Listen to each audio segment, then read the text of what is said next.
拉他一把，他可能流落街头；拉他一把，可能改变了一生的命运。我也大我的儿子，这是我最大的遗憾呢。18年，我儿子要能回来是多好。人生第二次这个系列纪录片一共是8集，每一集都聚焦着人生命运的重大转折。他会有婚姻无法维系后的离婚，人生该如何继续？他会有因为容貌焦虑而选择整容的年轻人，他们是否能迎来新的转机？他会有出狱，在犯错了之后如何赎罪？他会有打拐之后的寻亲，在孩子找到之后，这个孩子如何和两方的父母进行相处等等。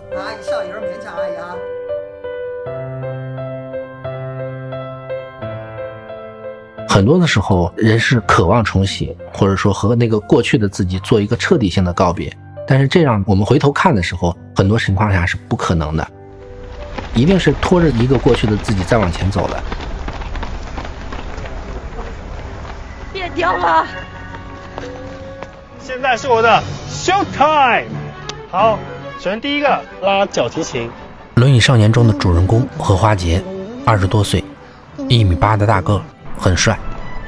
因为车祸遭遇意外，高位截瘫，从救命努力活下来，到学会用拳头把自己支撑起来。你了解你的，是我太重了 ，sorry。自己坐上轮椅，捡东西，穿裤子，再到学会开车，和轮友们自驾去西藏。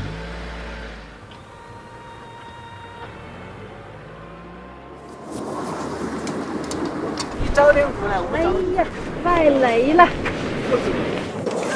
养着嘛。这辈子他一下子。因为总是有他妈妈在兜底，他一直没有完成从地上到轮椅上的过程，因此在西藏，轮友们考验他。你不可能他妈一直在他身边保护到的。这个是必须要逼他，就要把他憋哭了，他自己都要伤心。激他一下噻。好。他其实经历了一个漫长而痛苦的自我消化过程。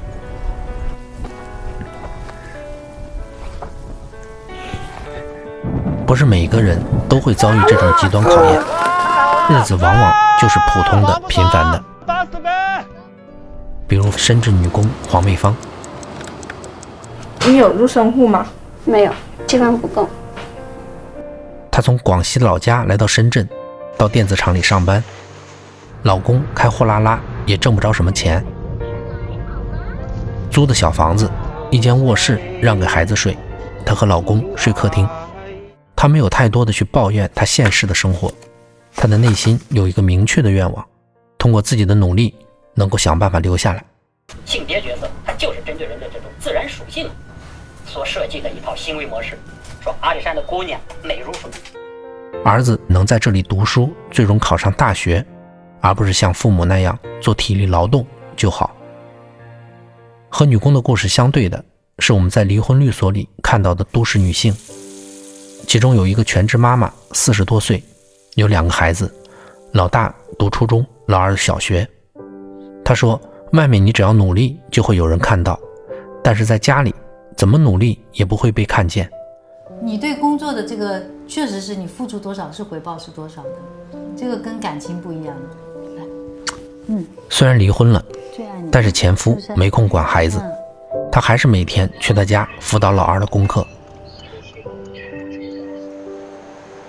我们把英语先做了好吗？因为我们5点半肯定要出发。好吧。连律师也觉得这个调解的条件非常苛刻，但他同意了。他说他要找回自己，但也不可能放下孩子。还有30米冲刺了啊！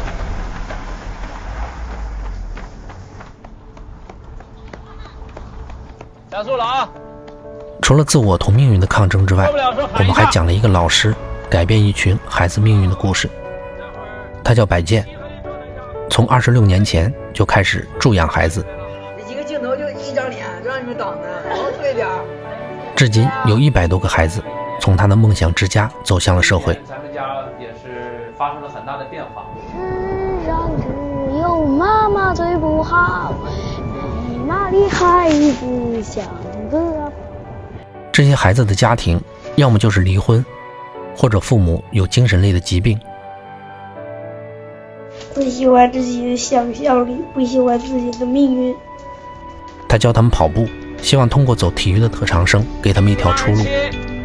提高了3秒，争取每1公里提高5秒。你现在多流点汗，大学的大门就向你多敞开一点，越敞越大，你越跑越快。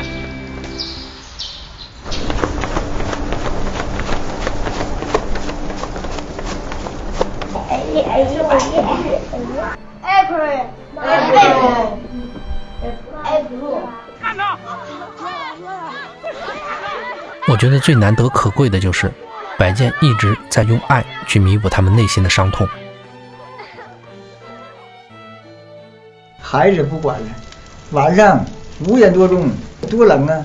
很多人的亲属都在指责他们的父母，希望这个孩子能够记住这些父母的不好，记住他们谁对不起他。但是反而是摆件告诉大家，其实要用爱去对抗恨。心中装什么都不要装恨啊，装满爱和感恩就 OK 了，我们会每天感觉幸福。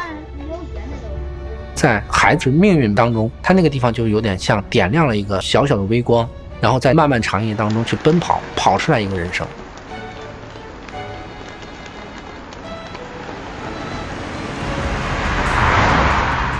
在整部片子中，一个就是呈现人性的复杂，另一个就是呈现中国人情感当中的爱与怕。爱就是小家庭中间的那种亲情和温暖，怕就是当厄运来临时的那种恐惧。面对命运的不确定性，我们要用什么来对抗它呢？可能需要彼此之间的相守。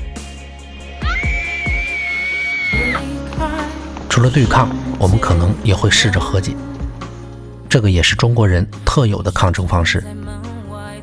我非常喜欢泰戈尔的一句话，鸟儿在黑暗的时候感受到了黎明，所以说他唱起了歌。我们觉得人生都在至暗时刻的时候，其实还是要有希望的。